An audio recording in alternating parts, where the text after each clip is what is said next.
So we will start this afternoon with first our keynote speaker. And I would like to introduce, for starting, I would like to introduce Vanessa Clark here. Vanessa is an executive director of Kanapu, is it? Very good. Kanapu. So it's a great pleasure to have Vanessa here. And yes, she will be giving us a talk about expanding the impact of Vision Mātauranga. Thank you. Welcome, Vanessa. We're still working on the clicker. Oh, it's working. Thank you. Thank you, Phil. Kia ora tātou. Ko te mihi tuatahi, ki te mihi ki tō tātou mana whenua noko nei, te arawa waka, te arawa tangata, tēnā koutou. Tuarua ki tō tātou kingi a tūheitia pōtatau te whirowhiro te tuawhitu, me te whare kāhui a riki nui tonu pai marere ki a rātou.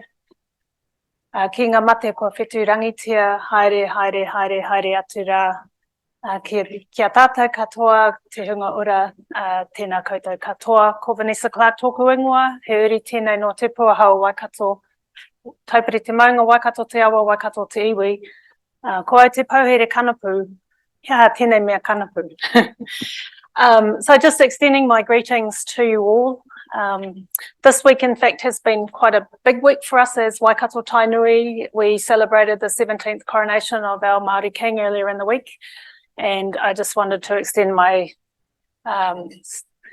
commemorations to, the upholding of the kingitanga that he does on behalf of all of us. I'm from Port Waikato, which is where the Waikato River meets the sea. That's where my ancestors settled, part of the Waikato Tainui tribe, and I'm also on our tribal executive governance. So I'm really pleased to be able to come here today and speak about Kanapu at a TAIAO conference, because I've had a little bit to do with some of you on the journey of the TAIAO program, and I thought I would just maybe speak for 30-40 minutes, and if there's any questions, take those from the floor. Kia ora. So what is Kanapu? If you were to look at the Māori language dictionary, it will say lightning, distant lightning. Uira is a sibling to uira, who we often use to represent lightning. It is also, Kanapu is also a child of Tāwhiri Mātia, one of our atua of the atmosphere and of winds and the elements that sit up there. So Kanapu, the name was gifted to this program by Ruanaku Emeritus Professor Ngāhuia Te Awe Kotaku, really with a double-sided meaning, if you like.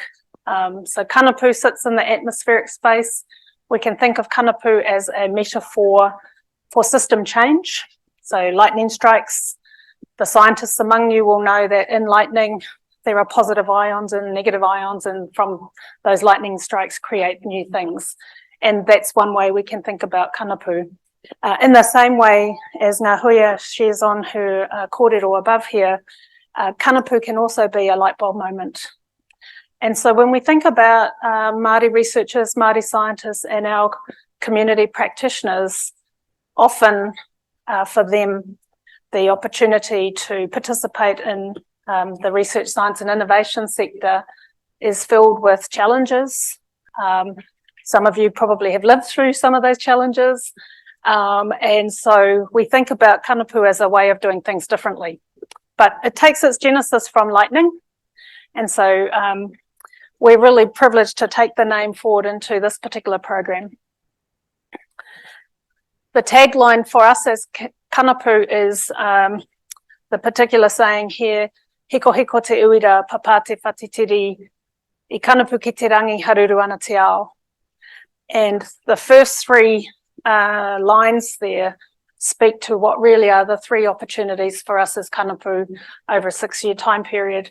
Hiko hiko te uira, we think about connection, think about organic connection. How can we make connections between Māori researchers, Māori scientists and our communities?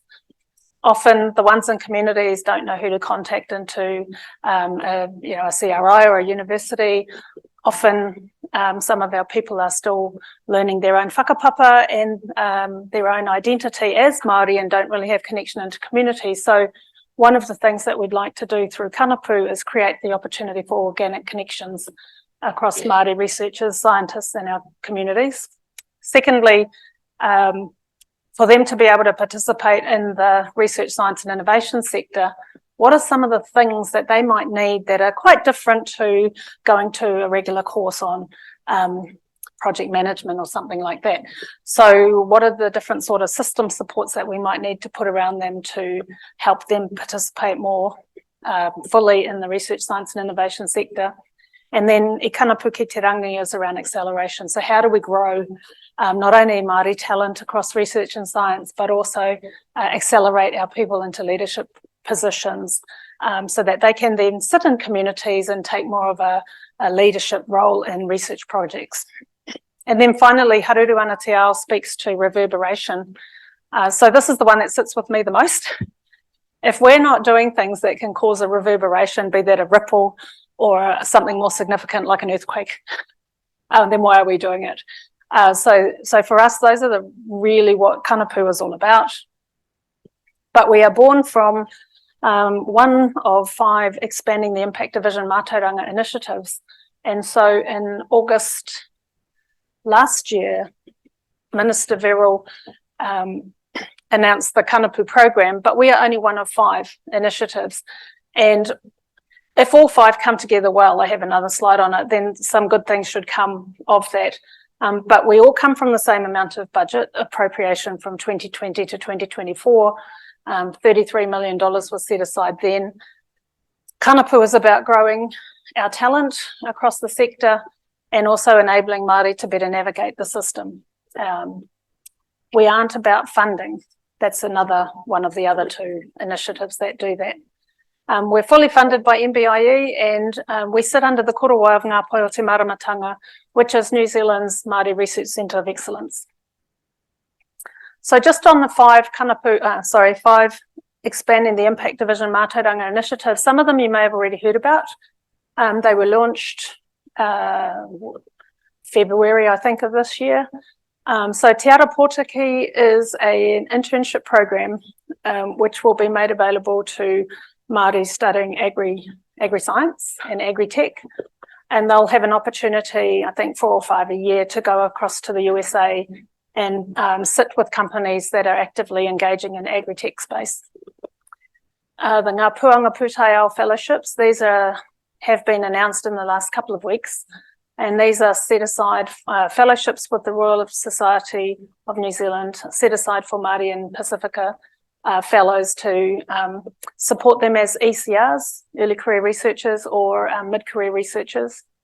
And then the 2 below, He Tipu Kahua and He Aka Katoro are the contestable funds. So while we're all slightly different in orientation, I think the net goal around expanding the impact division Mātauranga is really what are some of the levers that at a system level the government can make investment in.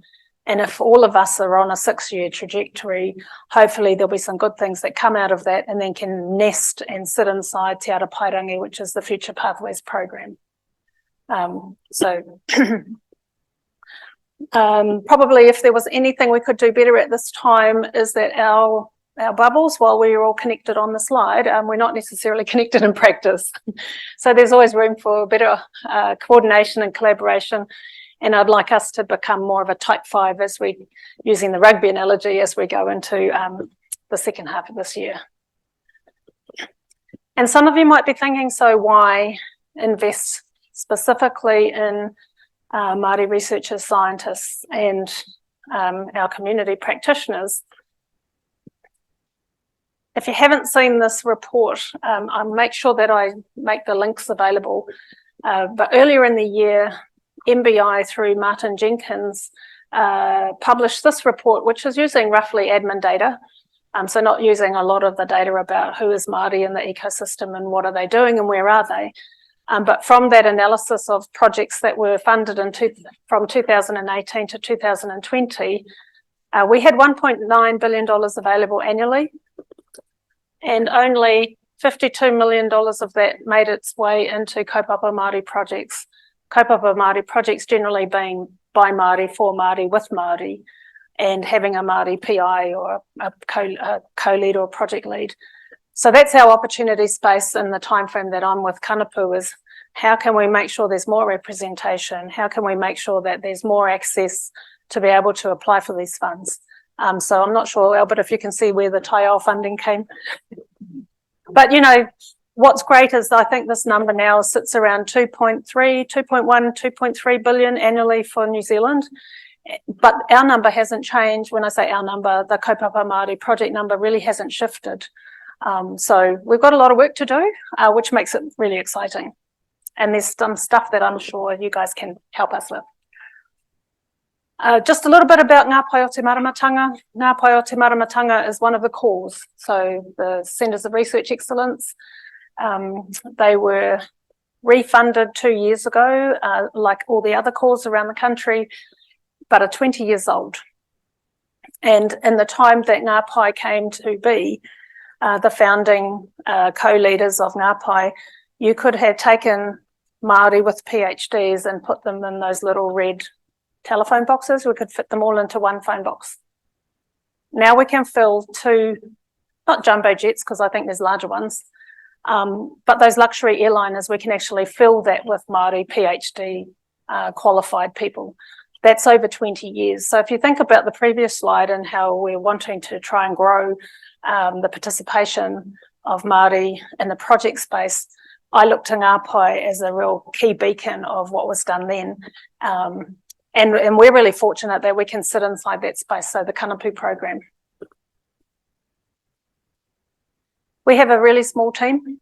We're based at Waikato in the Tingera Research Institute in Building K. That's Tahu in the middle. Tahu is a co-director of Ngā Pae o Te Māramatanga, and it's really because she sits in Tingera that we sit there as well. Myself and Kākahuri Mapaiko as well as our project manager. As part of our kaupapa, we have also created opportunity space for rangatahi to sit with us.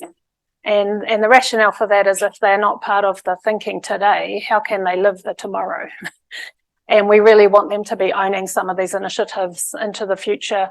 And so we have Tūkaroto Mahuta in the top.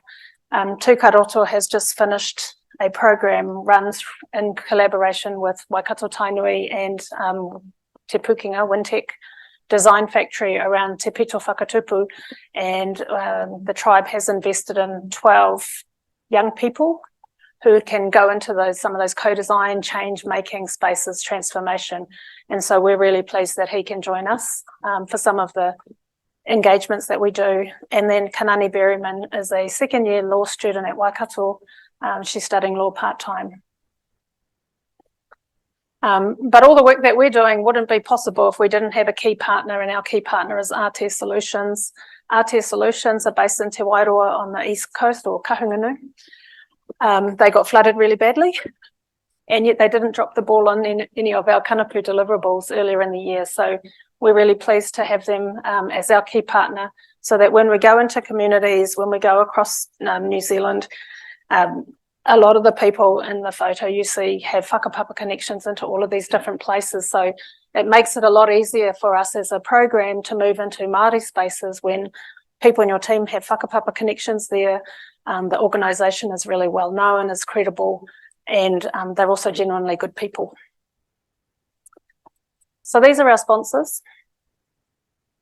And this has been our work plan for year 1, which we just finished at the end of July. We hosted an online symposium called Hui Hihiri, Hui being meeting or gathering, Hihiri being energy. So when we think about Kanapu and the lightning analogy and where that comes from, and the energy that comes from a lightning strike, that's Hihiri. And so hence the naming of our online Hui. And I've got a couple of slides about that. We have been on the road taking the Kanapu kaupapa around New Zealand. We haven't hit 3 locations just yet. What I find is you can have the best intentions and get things on a calendar, but they can slide off a calendar equally fast when things are happening in a community. So, you know, patience and humility is something that we have to walk that walk. Two other key deliverables for us have been this Te Ao Māori heat map of RSI across the ecosystem. And so if we think about all the different things people are doing in RS&I, what does a Te Ao Māori view look like? So while I won't show the heat map, I've got some insights that I can share with us. And then the last one there is around developing a capability and capacity program based on the listening that we've been doing this first year. So some of our mahi, hui hihiri, we had a 2-day online symposium. We had over 400 registrations and we had 6 keynotes over a couple of days. We had 3 panel sessions, 1 for innovation, 1 for rangatahi, and 1 for research and some of our leading Māori researchers across New Zealand. And then 14 breakout sessions. And in those sessions, we were really well supported by staff and researchers from Waikato and Auckland.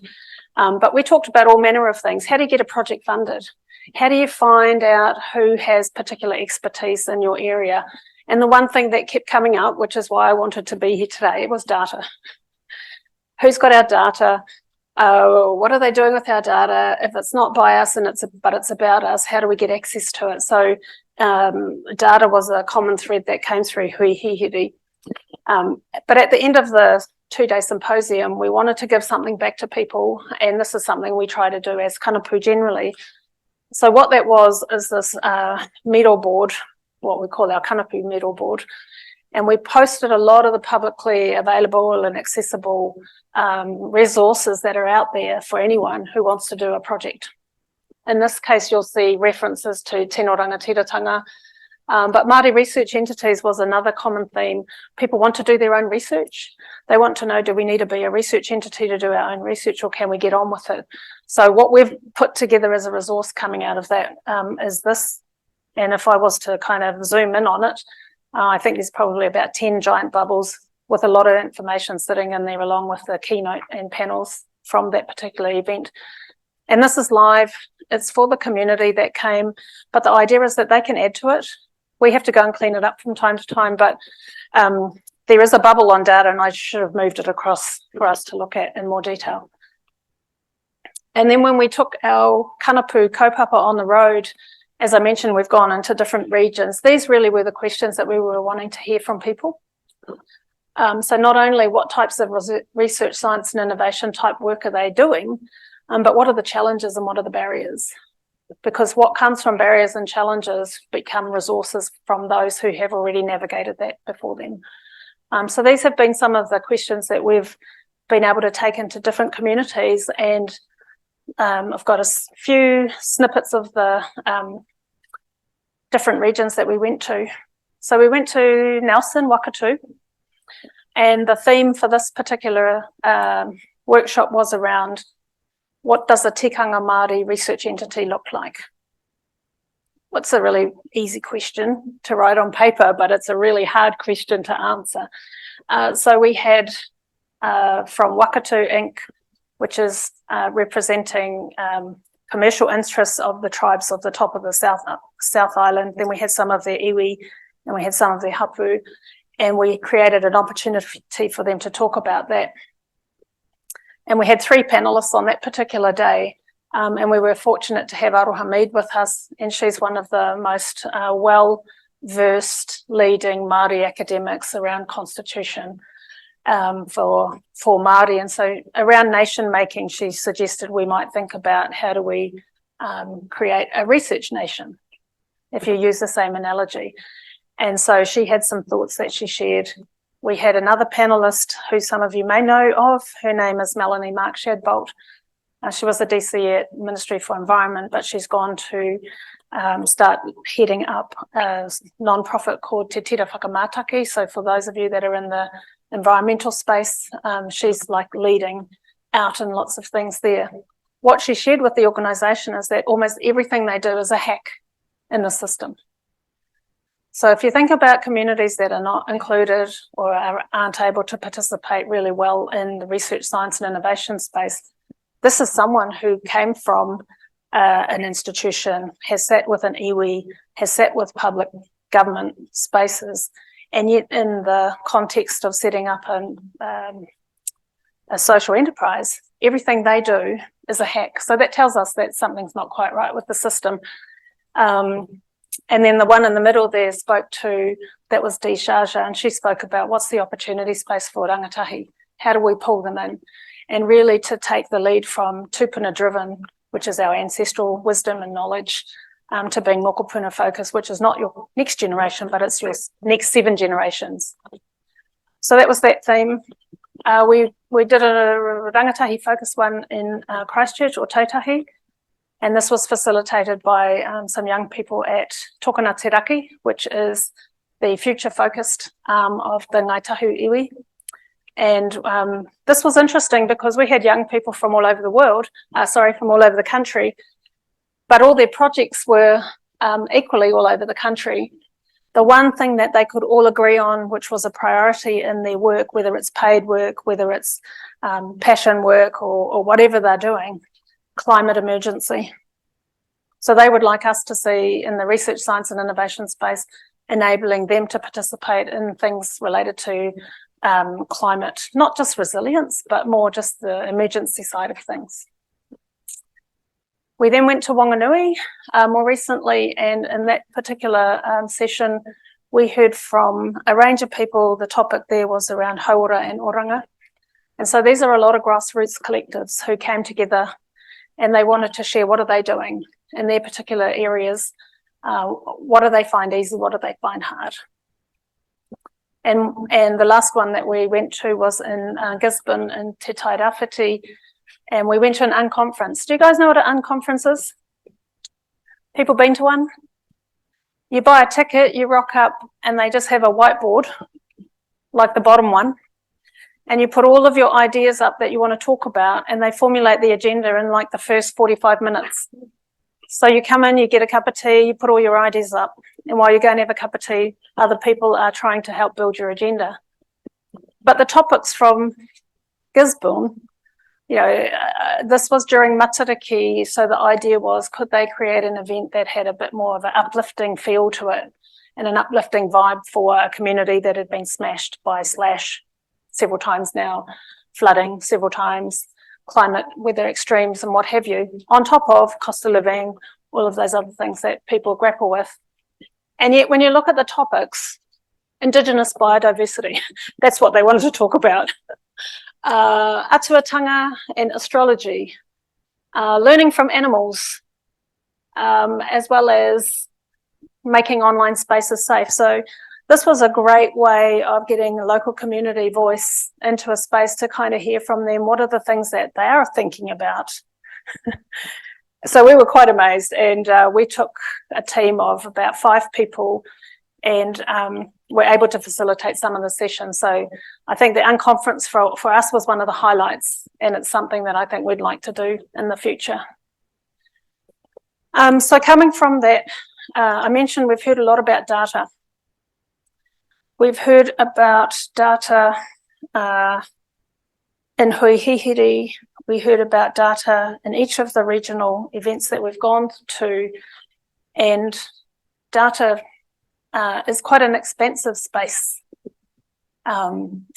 Whether that's Māori data, put it in a Māori data context, data about us as Māori, data collected by others about us, data that's stored offshore that we have no control over. There's all these facets around the definitions of what is Māori data. And time again, the question we received was, who are all the people doing things with data in New Zealand? Because there's a lot of data that has gone from communities that now sits in the CRIs or it sits in universities, and there just seems to be interest in understanding what is out there, but there's actually nowhere outside of, say, the IDI. There's nowhere, or there are no real standardized ways of being able to access data. So I'm not sure what many of you do in the different projects you're involved in, but what we've heard when we've been on the road is that people are interested to know that if you are doing research in a particular community, what are you collecting? Where are you storing it? Who's got access to it? who makes decisions about how you accessed it in the first place? If Mātauranga sits in some of that, who's the one that's, providing the guidance of how that data set should be curated and looked after? And so, because we have heard that voice loud and strongly throughout, one of the things that we will do as part of our capability and capacity program is create a data program, if you like, of some kind. But where I was going with data, at our hui hihiri, we had Hema Wihongi speak to us. Hema is the daughter of one of the original claimants of the Y262 claim. Not sure if everyone's familiar with that. If you're not, I'll make sure I include some links as well. The Y262 claim came about in two versions. The first version was around elders of their time, kaumātua, and all of whom have now passed on. They could see the impact of our flora and our fauna and everything about those things, right down to the genomes, being extracted. And for Māori people not to have a say over any of those things that are endemic to Aotearoa. And so the Y262 claim was lodged over 25, 30 years ago. And you know by the number 262 that it was one of the early Waitangi Tribunal claims. It took the government 20 years to respond to the claim. And the government response came in 2011 in a report called Ko Aotearoa Tēnei. Now that report didn't say what government's response was. What it said was government needs to do better. So since 2011 to now, Te Arawhiti, through Te Arawhiti and Crown Relations Agency, have set up a new version of the Y262 grouping, or they've set themselves up, I should say, and they've been funded to do that, as the Y262 Taumata Whakapumo. And that organisation includes descendants of those that lodged the original claim, and they're currently going around New Zealand. You might have seen it on social media, but they are hosting wānanga and workshops called Te Aki Taonga. And it's an open invitation for people to go and learn more about not what is it all about, but actually how you can take action in your own local community, to put some care and mechanisms and protections around the things that a local community might care about, whether that is the local fishery, whether that's about the sand that's been ironed, about the sand and the iron ore that's been mined by a company. Whatever that might be, it's about raising awareness that the Y262 claim sits there. It hasn't been dealt with yet by the Crown, but at the same time raising the awareness so that they can start to work with the Crown in more deeper ways. I think about local government law, I think about territorial reforms that are happening, RMA, those sorts of things. That's where Hema comes from. What she said to us in this particular hui was that according to the Māori worldview, we always start with the cosmos or Māoriology, and Eo begins everything. The environment in Mātauranga Māori is the atua, and the atua is the environment. So I talked about a heat map that we're looking to put together, and taking our lead from the Māori worldview, we've arrived at a current place in terms of how do we align different kaupapa people are involved in their communities to atua Māori. So I used Tāwhiri Mātia earlier. So Tāwhiri Mātia as a atua, and the realm of that particular domain will include things from meteorology to atmospherics. So that we actually have a natural grouping that align to that particular atua. In the same way, for Tangaroa, we'll find things that align to marine biology, and all the things that live in the marine space. So we have a working version of this. It's just going through a process with a lot of our experts who have provided their insight and time to us. But what we identified is that our strength is our whakapapa, and so for us to show a Māori worldview of the RSI ecosystem is to acknowledge our whakapapa back to the atua, back to our creation stories. What else can I say about this? A couple of other things that we identified was when you take a look at fields of research codes, do you guys know those? Familiar with those, for those of you that have applied for grants? There is one field of research for Indigenous studies. It's the 45,000 series. Yet, when we do the Atua heat map, we're everywhere.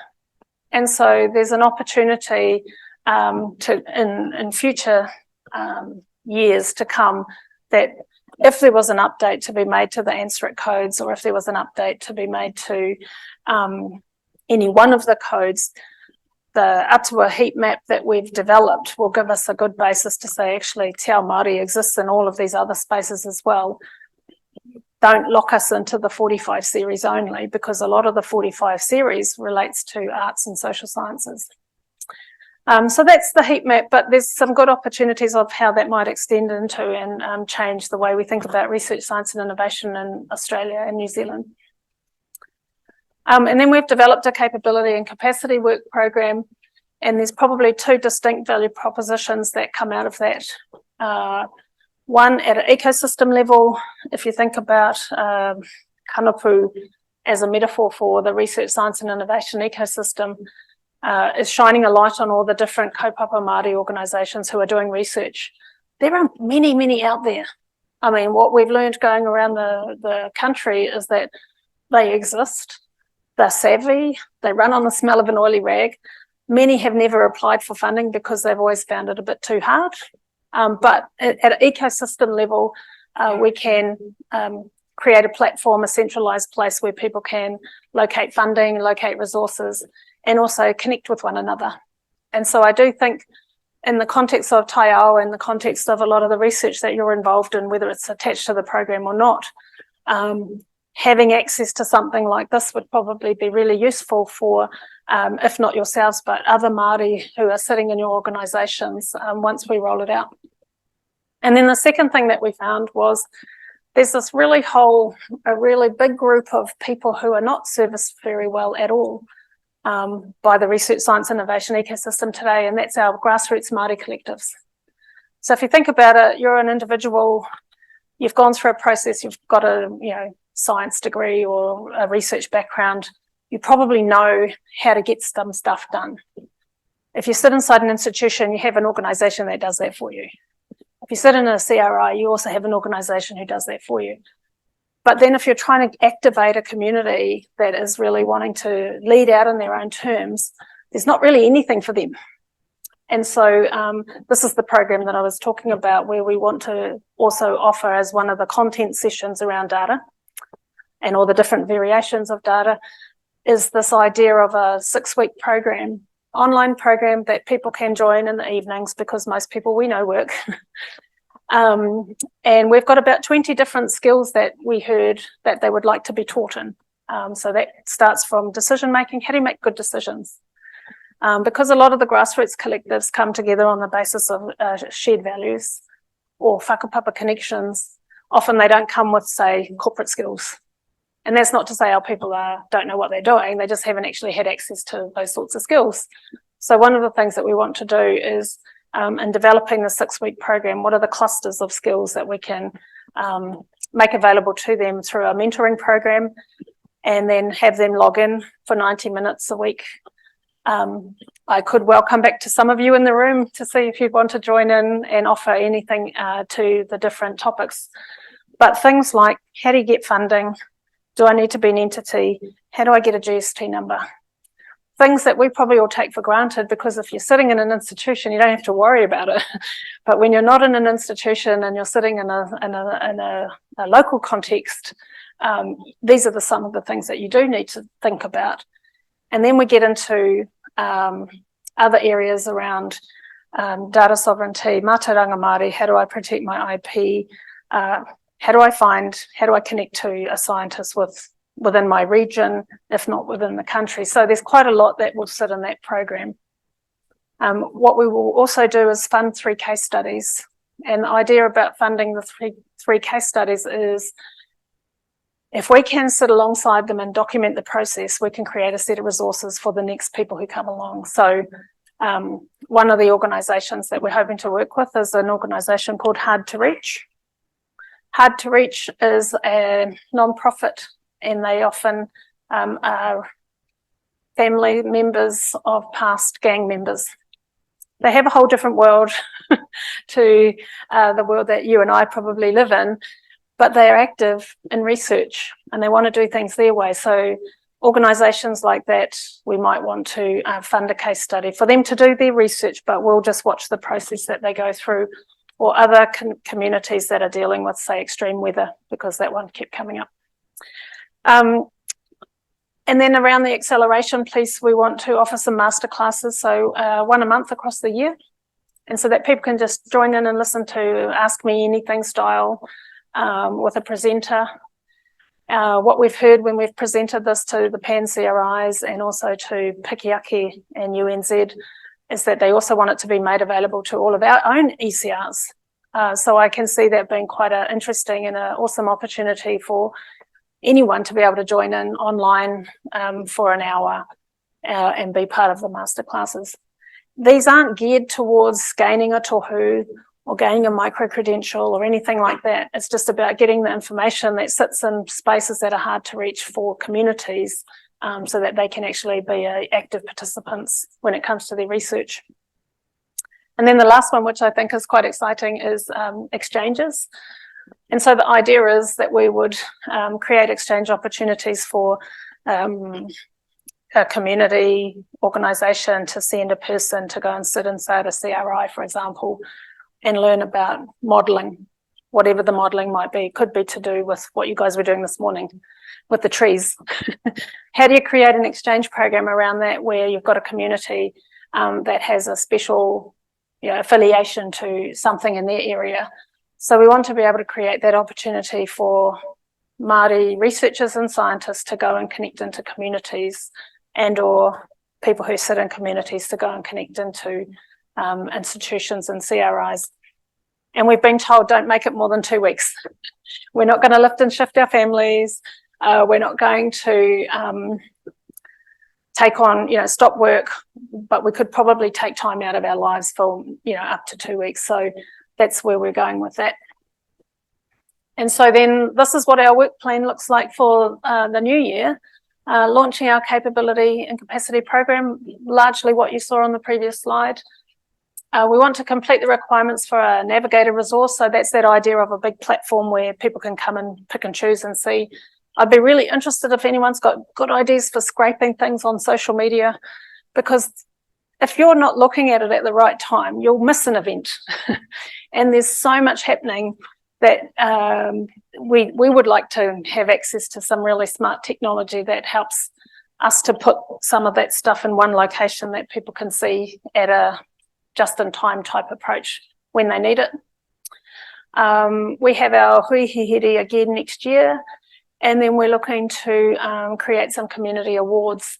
And the community awards is to recognise people who are in communities doing research. They're probably the unsung heroes. Everyone knows who they are, but the rest of the world doesn't. So really just want to acknowledge some of the good research work that's out there happening. So that's really our Kanapu contribution to the Expanding the Impact Division Mātauranga. But I think knowing that it's happening, if you do know people that might benefit from connecting into what we're doing at Kanapu, I would really appreciate that. I really appreciate the opportunity to come here and talk about something completely different. So I'm not sure what you guys were expecting. But if I may say, just as I finish up here, when you look at the tohu for Kanapu, it is just one of these. I don't think I have it anywhere as a single. And as a representation of the science innovation space, we identified that you just have one tohu, then you put more together, it's a family. Then you put them more together, it's a community. And then you put more together, it's, the representation of the RSI ecosystem. But the problem is we've been living in all the negative spaces, which are all these gaps. because we're far and few between. And so what we wanted to do was in the tohu be able to show and bring forward all of the great work that sits in communities and make it visible to the rest of our communities across New Zealand, Aotearoa. So that's all I had to share. I'm not sure if I'm way over time, way under, but I'm happy to take some questions if there are any questions about the program.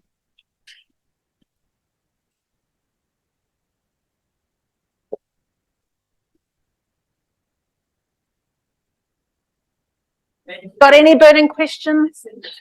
You've got, yeah, do you have some very hot question for Vanessa? It's a good time. Yes, there. Yes. Vanessa, for this very nice talk, and also thank you very much for your help and support with the TAIAO project. So my question could be, how you were talking about the next year, right? So this is during Kanapu, but what is your vision for 10 years? Do you think that things should... Yeah, that's a great question. Probably what I didn't outline is right now as a country, we're going through the Te Māramatanga Future Pathways reset. And we're also starting the new process of our national research priorities.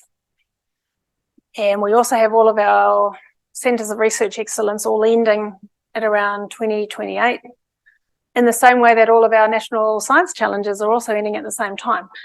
So there's a lot of things that are happening, even though we're only 2023, it's a real short runway.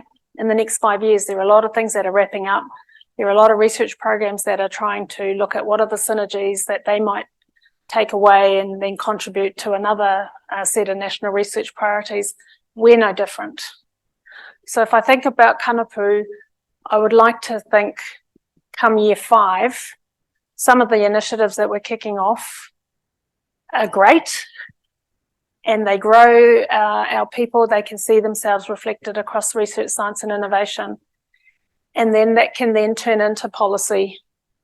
And then the policy will turn into implementation in the next go round of national research priorities.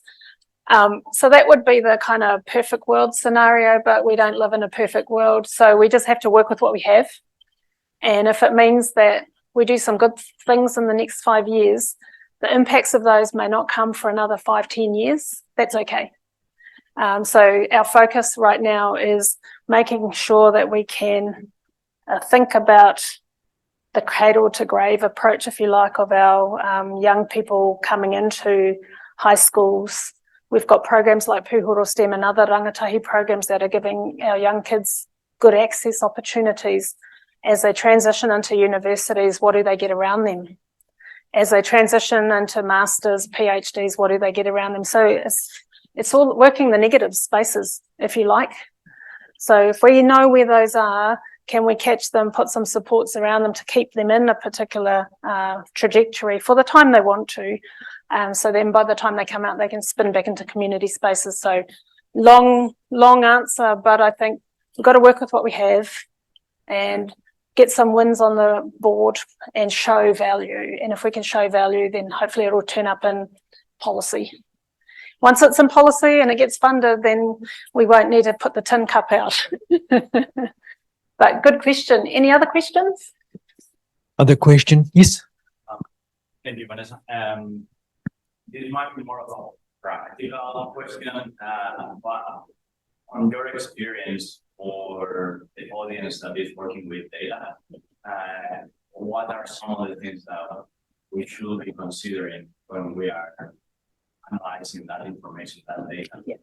You mentioned like where is it stored, or like what is it used for? Like, do you have any suggestions, tips, thoughts? I've got a few, but I'll try to keep it short. First thing I would say is that the Māori worldview views everything as living. So even though data may come from in a physical sense, it's not living, but to us when we think about spiritual, emotional, all of those sorts of other dimensions, data to us is a living thing. And so because it is a living thing, it has a whakapapa, it comes from somewhere. And so when we think about, well, where does the data come from? There is a whakapapa to that.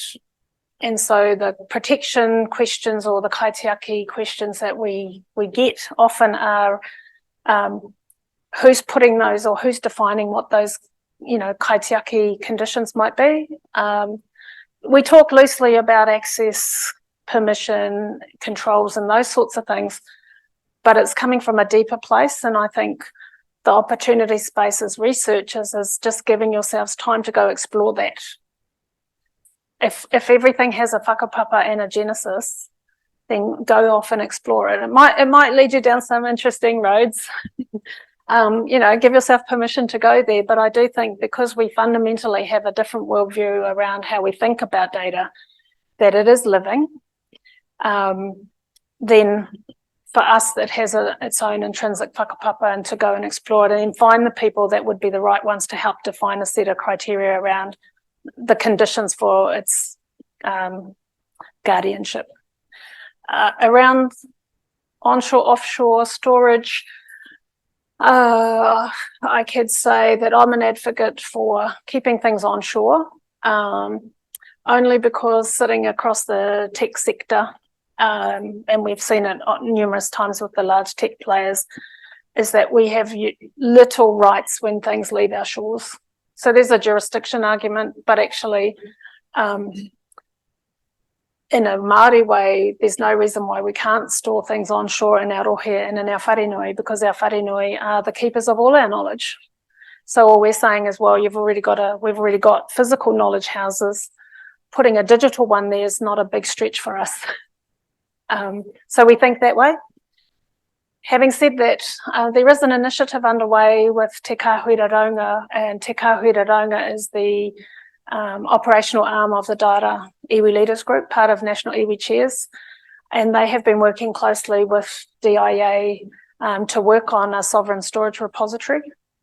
So that piece of work is underway, and I think it holds a lot of promise, obviously, for if you consider a lot of the data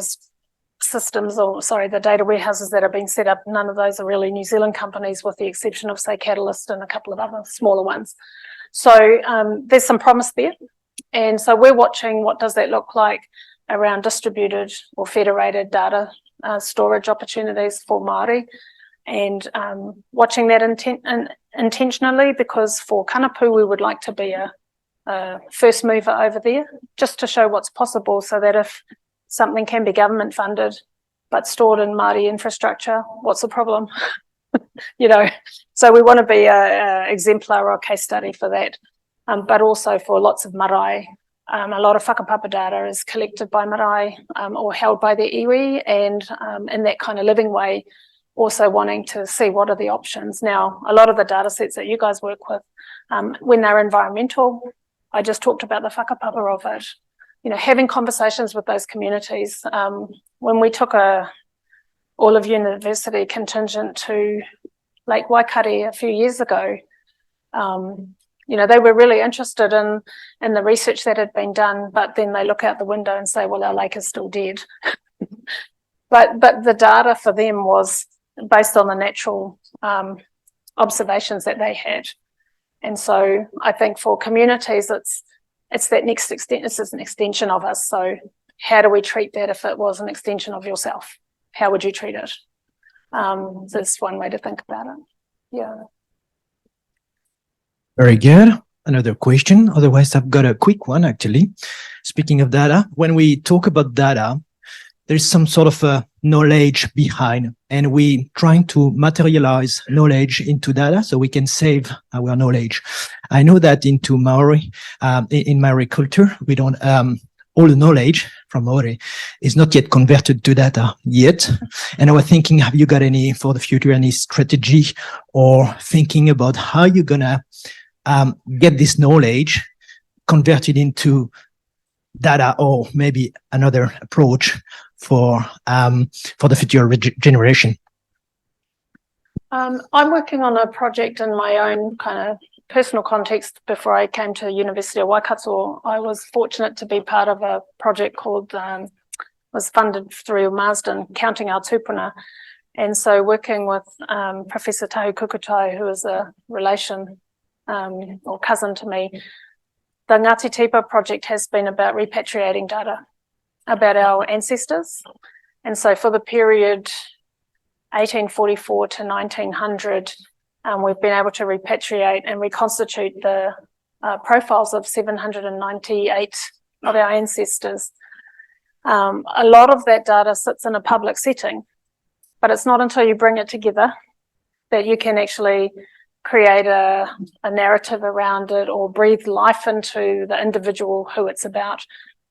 So that has been a now 5-year project. I think the Marsden bit ran out a couple of years ago, but the project continues. So what we did was not only look at all the public spaces that data about our tupuna might have been, we were probably fortunate that they had been part of the original census in New Zealand in 1844.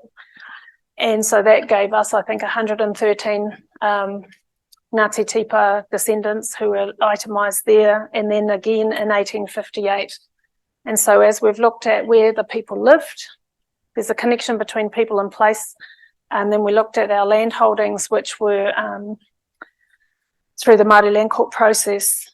We've suffered a lot of land alienation. We only have, I think, 4% of 45,000 acres.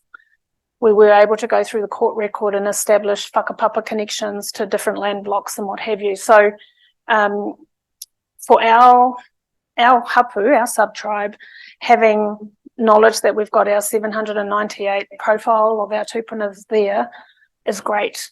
Just imagine if someone said, hey, look, here's all your ancestors, you know. We've done the early work for that. We turned it into a book during COVID because a lot of our kaumātua living, our elders were like, oh, we don't want to wait for this digital version. Can we just have a book? So we've turned left and we've created a book.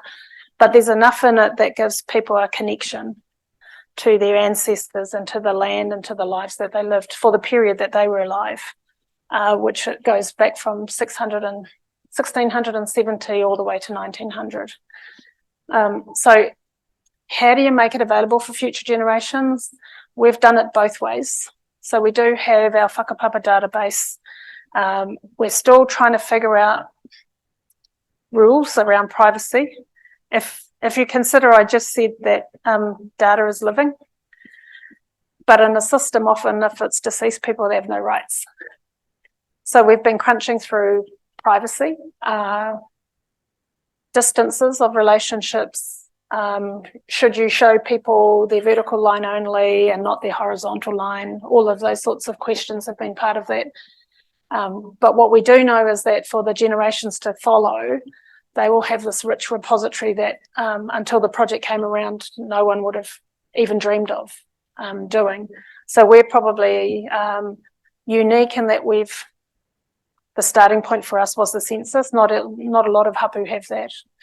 And then we also were able to extract from our Waikato Tainui whakapapa as well to make sure that the people actually did exist, those that we have information for. So in that digital data space, it's putting the right sort of protections around it. And we've really left it to the families because we don't want to kind of take over their, they should have a say in how some of that information is cared for. We're trying to just make sure that our 1900 backwards people that are in the repository, while they have no voice, we can do as much as we can to protect their mana and then make it available to their descendants. Thank you very much. Thank you, Vanessa.